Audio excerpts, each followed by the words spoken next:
माह रमज़ान रहमतों की कान, मग़फ़िरत का पैगाम हमारे दरमियान है।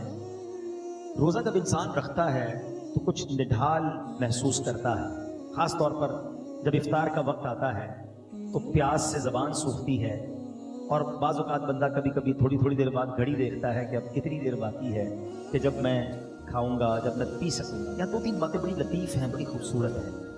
पहली बात तो ये कि इसमें जो बंदगी है ना, जो अल्लाह से मोहब्बत नजर आती है कि सामने पानी मौजूद है, खाना भी मौजूद है, मगर मेरे रब का हुक्म अभी तक नहीं हुआ, अभी इफ्तार का वक्त नहीं हुआ। इससे इंसान की अल्लाह से मोहब्बत छलकती है कि बंदा अल्लाह को राजी करने के लिए खाने से भी रुक गया, पीने से भी रुक गया, अपनी ख्वाहिशात से भी रुक गया। और रोजे के फजाइल कितने, ये इतना जबरदस्त नेकी का काम है। ये पूरा जिस्म समझ ले इबादत कर रहा है। आपकी पूरी बॉडी जो है ना, वो इस वक्त इबादत में मसरूफ है, क्योंकि बॉडी की जो नीड पूरी होती है वो पानी से होती है, खाने से होती है, उससे आप रुके हुए हैं। तो गोया इंसान का पूरा जिस्म अल्लाह की इबादत में मसरूफ है। बदकिस्मती से कई लोग ऐसे अब सुनते हैं कि रोजा रखने में सुस्ती करते हैं, तो वो भी सुस्ती ना करें कि रोजे के बारे में सुनिए कि कैसे कैसे फजाइल अहादीस में आए। नबी पाक अलैहिस्सलाम फरमाते कि बेशक जन्नत में एक दरवाजा है जिसको रैयान कहा जाता है, उससे कयामत के दिन सिर्फ रोजादार दाखिल होंगे और कोई दाखिल नहीं होगा।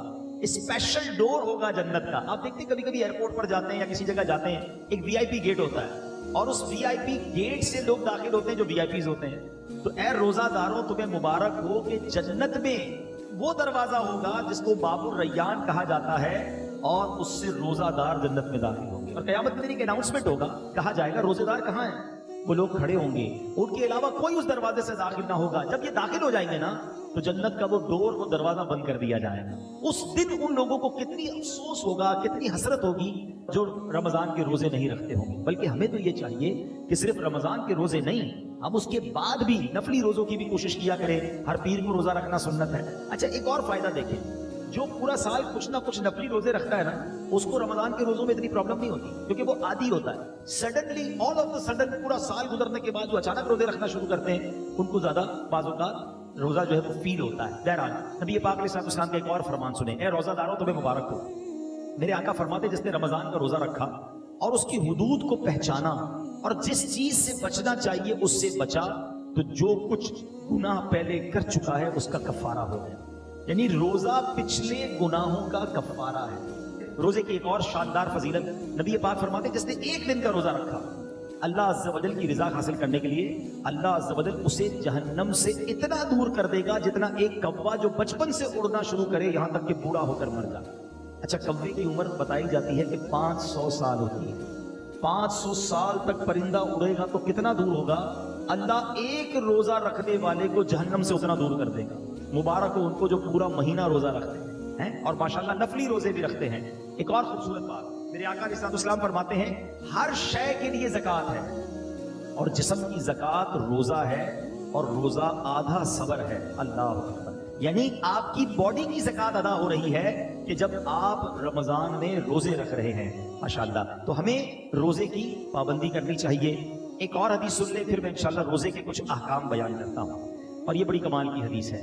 नबी पाक अलैहिस्सलाम ने फरमाया कि क़यामत वाले दिन रोजादारों के लिए एक सोने का दस्तरखान रखा जाएगा जिससे वो खाएंगे, हालांकि लोग हिसाब किताब के मुंतजिर होंगे। अगर सोचिए, आज भूख लग रही है, प्यास लग रही है, खाने से रुके हो ना, उस दिन जब लोगों को हिसाब किताब देना होगा, क़यामत के दिन लोग हिसाब किताब दे रहे होंगे, मगर जो रोजादार होंगे उनको क़यामत के दिन जन्नती दस्तरखान लगाकर वहां खाना खिलाया जा रहा हो। इसका मतलब क्या हुआ? इधर भूखे रह जाओ, उधर नेमतें मिलेंगी। अगर इधर खाना है, इधर रोजा नहीं रखना है, तो उधर की महरूमी है। अब आपकी मर्जी है, चूज क्या करना है, सेलेक्ट क्या करना है। अच्छा, रोजे की बहुत सारी खूबसूरतियों में एक और बड़ी कमाल की खूबसूरती क्या है कि बंदे का जो अल्लाह पर ईमान है ना, उसका लेवल बहुत हाई हो जाता है। आप जरा गौर करें, दुनिया में करोड़ों लोग रोजा रख रहे हैं, ठीक है?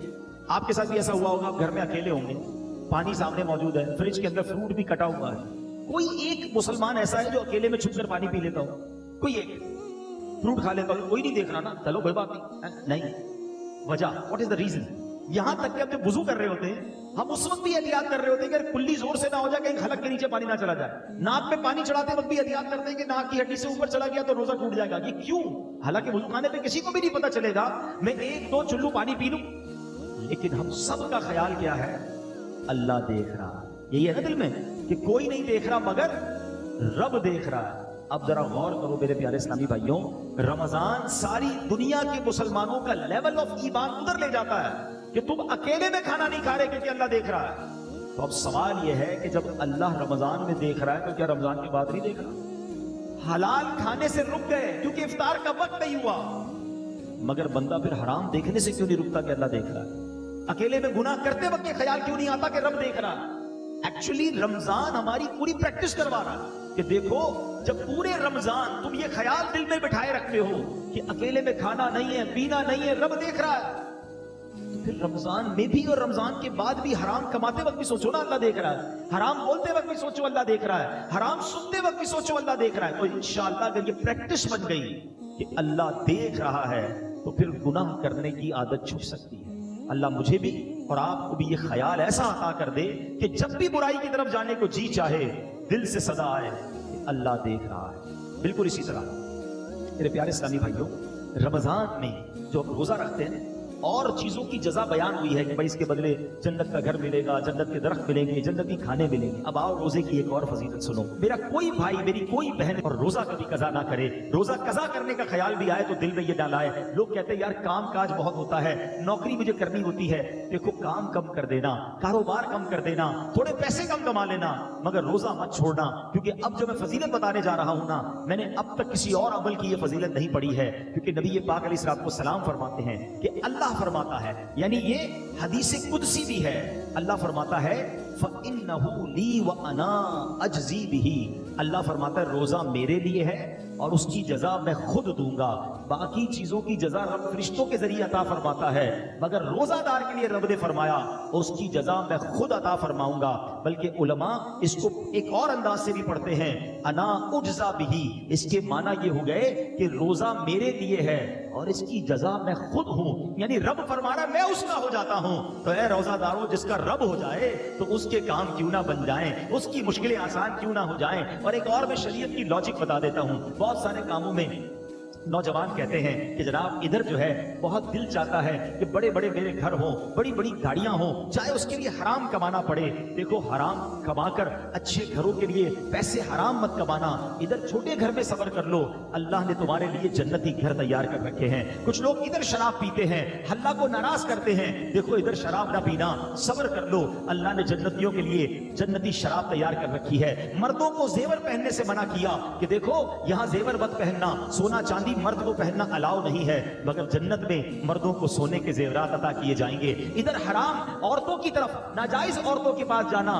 جو حرام ہیں ان کے قریب مت جانا. جی تو چاہتا ہے, شیطان تو بلاتا ہے, مگر حرام کاری سے بچ جاؤ. اللہ نے جنت میں جنتیوں کے لیے حوریں تیار کر رکھی ہیں. اگر آپ اس لاجک سے دیکھیں نا, جس چیز سے شریعت نے ہمیں یہاں روکا ہے, جس کا دل بھی چاہتا ہے, شریعت نے یہاں سمجھا دیا کچھ سال رک جاؤ, جنت نہ ختم ہونے والی ہے. اللہ نے آلٹرنیٹ شاندار وہاں تیار کر رکھا ہے. یہاں بڑے گھر دیکھ کر اپنے گھر پہ مایوس نہ ہو جاؤ, صبر کی زندگی گزارو. اللہ نے بڑے بڑے محل جنتیوں کے لیے تیار کیے ہیں. تمہارے پاس اگر یہاں گاڑی نہیں ہے, مایوس نہ ہونا, حرام کی طرف مت جانا. جنتیوں کے لیے اللہ نے جنتی سواریاں تیار کی ہیں. یہاں اگر مہنگے اور اچھے کھانے نہیں کھا سکتے, پیسے تھوڑے ہیں, حرام کی طرف مت جانا, صبر کر لینا. اللہ نے جنتیوں کے لیے جنتی دسترخوان لگائے ہوئے ہیں, جنتی مشروب موجود ہیں. ارے انسان جو تمنا کرے گا اللہ اس قسم کا کھانا اس کے سامنے عطا فرما دے گا. تو جب وہ نعمتیں موجود ہیں تو کچھ صبر کے ساتھ, کچھ قناعت کے ساتھ, اللہ کی رضا کے ساتھ اور حلال روزی کے ساتھ زندگی گزار لیں. انشاءاللہ دنیا بھی بہتر ہوگی اور آخرت بھی بہتر ہو جائے گی. اب میں چاہوں گا کہ بیان میں کچھ روزے کے اہم مسائل بھی ہم سن لیں. بعض اوقات کچھ روزہ داروں کو کنفیوژن ہوتی ہے. سب سے پہلے تو یہ سمجھ لیں کہ افطار اور سحر, سحری کا ٹائم جو بھی آخری ٹائم ہے, جو کراچی میں ہے یا باہر مجھے سن رہے ہیں, ہمیشہ یاد رکھیں اذان کا انتظار نہیں کرنا. اذان نماز کے لیے ہوتی ہے, سحری بند کرنے کے لیے نہیں ہوتی ہے. ٹھیک ہے نا, ہو سکتا ہے مؤذن صاحب 5 منٹ لیٹ ہو جائیں, کبھی ان کی جناب, اچھا کچھ لوگ کہتے ہیں اذان ہوگی تو روزہ بند کریں گے, اور اگر آپ کے علاقے میں لائٹ ہی چلی گئی اور مائک ہی بند ہو گیا مسجد, تو پھر کیا کریں گے, روزہ بند نہیں کریں گے. تو اذان جو ہے وہ روزہ بند کرنے کے لیے, افطار کے لیے نہیں ہوتی, وہ نماز کے لیے ہوتی ہے. روزے کا تعلق ٹائمنگ سے ہے. وقت سحر یعنی فجر کا وقت شروع ہوا, جیسے ہی شروع ہوا اب آپ کھا پی نہیں سکتے. 1 سیکنڈ بھی آپ نے زیادہ کھا لیا تو اب پورا دن آپ بے شک بھوکے رہیں, روزہ نہیں ہوگا, آپ کا روزہ شروع ہی نہیں ہوا. تو بیسٹ طریقہ کیا ہے, اپنی گھڑی کا ٹائم سیٹ رکھیں. اب تو موبائل فون آ گئے, जो इंटरनेट वाले मोबाइल होते हैं उसमें भी मोबाइल टाइम बड़ा परफेक्ट पता चल रहा होता है। 5 मिनट पहले, कोई लाजिम थोड़ी है कि आखिरी मिनट तक खाना पीना है, 5 मिनट पहले आप खाना पीना बंद कर दें। टूथपेस्ट वगैरह करना है तो भी कर लें और अपने तमाम मामलात से फारिग हो जाए, दुरूद पाक पढ़े, ताकि आप फर्ज रोजा है ना अगले 15 घंटे भूखा रहने के लिए तैयार है, तो 5 मिनट ज्यादा भूखा रह जाए ना भाई, 5 मिनट 10 मिनट पहले फारिग हो जाए सहरी से।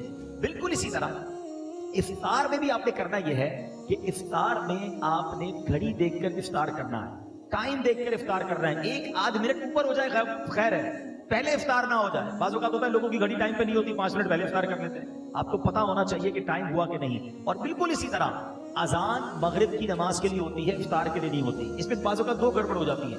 एक ही हो जाती है कि कभी मौज़िन साहब से भी गलती लग सकती है, जल्दी अजान दे दी, आपने अजान से ही रोजा खोल लिया तो आपका रोजा चला गया। आप टाइम देखें, टाइम हुआ ही नहीं, और मौज़िन साहब खुद अपना इफ्तार करने में लगे हुए हैं और वो 5 मिनट बाद अजान दे रहे हैं और आप इंतजार कर रहे हैं अजान का, तो ये भी दुरुस्त नहीं, क्योंकि इफ्तार को ताखीर भी नहीं करनी चाहिए।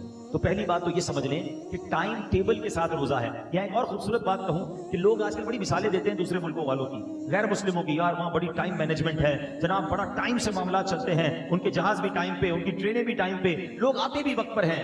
मुझे बताओ पूरी दुनिया में एक मजहब बता दो कि जो इतना टाइम मैनेजमेंट का दर्स देता हो। अरे हमारी तो सारी इबादतें टाइम के साथ हैं, वक्त से 1 मिनट पहले आपको सहरी बंद करनी है तो रोजा होगा, वक्त गुजरने के बाद 1 मिनट ऊपर चला गया रोजा ही शुरू नहीं होगा। इफ्तार घड़ी के मुताबिक करना है। बिल्कुल सारी दुनिया के मुसलमान टाइम पे इफ्तार करते हैं। हमारी सारी अजानें, मस्जिद का टाइम टेबल देखें, आपकी ट्रेन लेट हो सकती है, जहाज लेट हो सकता है। हमने देखा सर्दी हो, गर्मी हो, बारिश हो, आंधी हो, तूफान हो, दुनिया भर की मस्जिदों में वक्त पे अजान होती है, वक्त में जमात होती है। लाखों मस्जिदों में कैसी शानदार टाइम मैनेजमेंट है। इस्लाम की कितनी इबादतें टाइम के साथ हैं। अरे जनाब हम हज पे जाएं तो कब इरफात में रहना है, कब अरफात से निकलना है, कब पहले नहीं निकलना है, कब मुज़दलिफा पहुंचना है, कब मिना पहुंचना है, कौन से दिन तवाफ़ुज़ ज़ियारत के हैं। Each and everything going with time.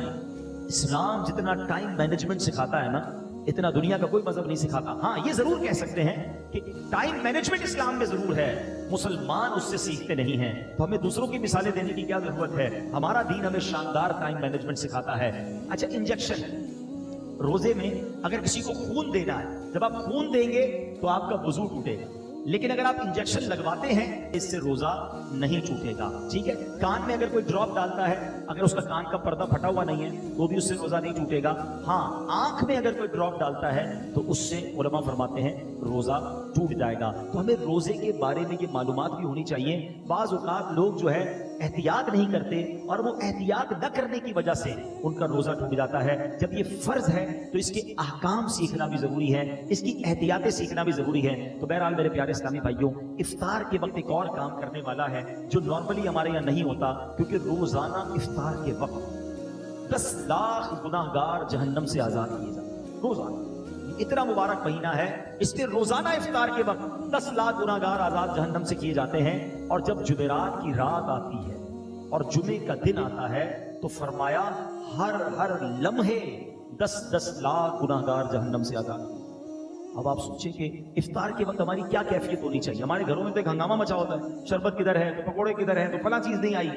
इन आइटमों के चक्कर में पड़ने की बजाय इफ्तार के वक्त काश हाथ उठे हों, आंसू बह रहे हों और ये इल्तिजाएं हों कि मौला आज भी 10 लाख बख्शे जाएंगे, आज बख्शे जाने वालों में हमारा नाम लिख दे। तो जब इस कैफियत के साथ आप इफ्तार किया करेंगे तो इंशाअल्लाह कभी ना कभी तो हमारा भी नंबर आ जाएगा। तो आज भी मदनी चैनल पर आप देखें कि इफ्तार के वक्त क्या मंजर होता है। आंसू होते हैं, दुआएं होती हैं, इल्तिजाएं होती हैं। मैं तो दुनिया भर के व्यूअर्स से कहूंगा कि जब भी इफ्तार का वक्त आए आप मदनी चैनल के साथ, अपने घर वालों के साथ अमीर अहले सुन्नत की उन अजीम दुआओं में शामिल हो जाएं। ना जाने किसकी आमीन के सदके हमारा भी बेड़ा पार हो जाए। तो हमें इफ्तार का वक्त जो है ये बड़ा मुबारक वक्त है, ये दुआओं की कबूलियत का वक्त है। फिर रमजान की रातें, रमजान की रातें कितनी मुबारक है आपको पता है। सारा साल में और आप अल्लाह से दुआ करते हैं ना, अल्लाह मेरी पुकार सुन ले, मेरी तौबा कबूल कर ले, मेरी मग़फ़िरत फरमा दे, मेरा फला काम फरमा दे, हम अल्लाह से दुआ कर रहे हैं। आपको पता है रमजान की रातों में क्या होता है, रहमत के फरिश्ते ये आवाज लगाते हैं, है कोई मांगने वाला कि उसकी तौबा कबूल की जाए, है कोई तौबा करने वाला कि उसकी तौबा कबूल की जाए, है कोई सवाली कि उसका सवाल पूरा किया जाए। यानी रमजान में उधर से ऑफर है कि मांग लो मैं दे रहा हूं, मग़फ़िरत चाहिए तो मैं मग़फ़िरत दे रहा हूं, तौबा करनी है तो मैं तौबा कबूल कर रहा हूं। मगर आप देखें कि आज हमारी रातें कहां खर्च हो रही हैं। बहुत बड़ी तादाद में लोग खाने पीने, घूमने फिरने, क्रिकेट मैचेस, पता नहीं क्या क्या कर रहे हैं रमजान। अरे अल्लाह के बंदो, ये रातें इबादत की हैं, ये रातें दुआएं की हैं, ये मांगने की सारी जिंदगी पड़ी है खाने पीने की। تو خدارا رمضان کی راتوں کو ضائع نہ کرے۔ اور اب میں آخری بات اپنے بیان کی کر لوں، جو میں سمجھتا ہوں میرے بیان کی سب سے اہم بات ہے، وہ کیا؟ یہ اب تک تو میں نے رمضان میں عبادت نیکیاں کرنے کے بارے میں بات کی نا، یہ تو چلے تھوڑی بہت لوگ کر ہی رہے ہیں یا کرتے ہیں، مگر رمضان میں گناہ نہیں کرنا ہے، اس کی طرف توجہ کم لوگوں کی ہے۔ کیوں؟ دیکھیں رمضان میں گناہ کی پکڑ بھی زیادہ ہے، رمضان میں گناہ کا عذاب بھی زیادہ ہے، مار بھی زیادہ پڑے گی۔ کیوں؟ بھائی مسجد کے باہر کوئی گناہ کرے گناہ ہے، لیکن کوئی مسجد کے اندر آ کر گناہ کرے تو گناہ شدید گناہ ہے۔ کوئی اللہ کا گھر میں جا کر گناہ کرے گا تو اللہ کی غضب کو دعوت دے گا نا۔ مکہ شریف میں جا کر کوئی ایک نیکی کرے، حدود حرم میں تو ایک نیکی 1,00,000 نیکی کے برابر، مگر وہاں کوئی گناہ کرے 1,00,000 گناہ کے برابر۔ اس کی وجہ کیا ہے؟ اتنے مقدس جگہ پر آئے ہو جہاں ساری دنیا عبادت کر رہے تم ادھر بھی گناہ کر رہے ہو۔ بالکل اسی طرح رمضان بڑا مقدس مہینہ ہے، جو رمضان میں گناہ کرے گا، احادیث میں یہ مضمون ملتا ہے کہ جو ایک گناہ رمضان میں کرے اس کے 1 سال کے اعمال برباد کر دیے جائیں گے۔ ہمارے ہاتھ میں موبائل ہوتا ہے، موبائل کھولا پتہ نہیں کیا دیکھ رہے ہیں، کیا سن رہے ہیں۔ خدارا اپنی زبان پر، اپنی آنکھوں پر، اپنے کانوں پر ہمیں قابو رکھنا ہے۔ یہ صرف کھانے پینے سے رکنے کا نام روزہ نہیں ہے۔ آنکھوں کا روزہ یہ ہے بندہ حرام نہ دیکھے، زبان کا روزہ یہ بندہ حرام نہ بولے، پیٹ کا روزہ یہ بندہ حرام نہ کھائے۔ ادھر جناب بھوکے پیاسے تو ہیں، باقی سارے گناہ ہو گئے۔ احادیث میں یہ مضمون بھی ملتا ہے کہ وہ شخص جو بھوکا پیاسا رہے مگر گناہوں سے نہ بچے، ایسے بندے کے بھوکا پیاسا رہنے کی اللہ کو کوئی ضرورت نہیں ہے۔ کچھ لوگ رمضان میں فلمیں دیکھتے ہیں، ڈرامے دیکھتے ہیں، تو ٹائم پاس کر رہا ہوں یار، موبائل پہ گیمیں کھیل رہے ہیں۔ فضول کام نہ کریں نا، یہ پتہ نہیں اگلا رمضان ہمیں ملے نہ ملے۔ تلاوت کریں، ذکر و اذکار کریں، عبادت کریں، اور اس رمضان میں میں نے اور آپ نے مغفرت حاصل کرنی ہے، یہ بات یاد رکھیے گا۔ میرے آقا علیہ الصلوۃ والسلام نے جبریل امین کی ایک دعا پر آمین ارشاد فرمائی۔ صحابہ نے پوچھا حضور آپ نے کون سی دعا پر آمین فرمائی؟ تو نبی پاک نے فرمایا کہ مجھے جبریل امین نے یہ دعا کی کہ اے اللہ، جو رمضان کو پائے اور اپنی مغفرت نہ کروا سکے وہ ہلاک و برباد ہو جائے۔ اب ذرا سوچے میرے پیارے اسلام بھائی، دعا کون کر رہا ہے؟ فرشتوں کا سردار، اور آمین کون کہہ رہے ہیں؟ نبیوں کے سردار۔ تو دعا تو قبول ہی قبول ہے نا۔ اب رمضان میں جس کی مغفرت نہ ہوئی نا وہ برباد ہو جائے، تو روتے رہیے، التجائیں کرتے رہیے، اللہ سے معافی مانگتے رہیے، تلاوت کرتے رہیے، پتہ نہیں اگلی بار رمضان نصیب ہو کے نہ۔ جن کو اللہ نے نوازا ہے غریبوں کی مدد کیجیے، سحر و افطار میں خرچ کیجیے، اپنی زکوٰۃ پوری دیجیے اور اللہ کی راہ میں اور خرچ کیجیے تاکہ غریب مسلمانوں کا بھی بھلا ہو جائے۔ اللہ کریم سے میں دعا کرتا ہوں کہ رب کریم ہم سب کو ماہ رمضان کی برکت عطا فرمائے، روزے اس کی روح کے مطابق رکھنے کی توفیق عطا فرمائے۔ اب تک جتنے روزے رکھے اللہ اس کو اپنے دربار میں قبول فرمائے، اور آگے بھی ہمیں پابندی سے پورے روزے رکھنا صحت و عافیت کے ساتھ نصیب فرمائے۔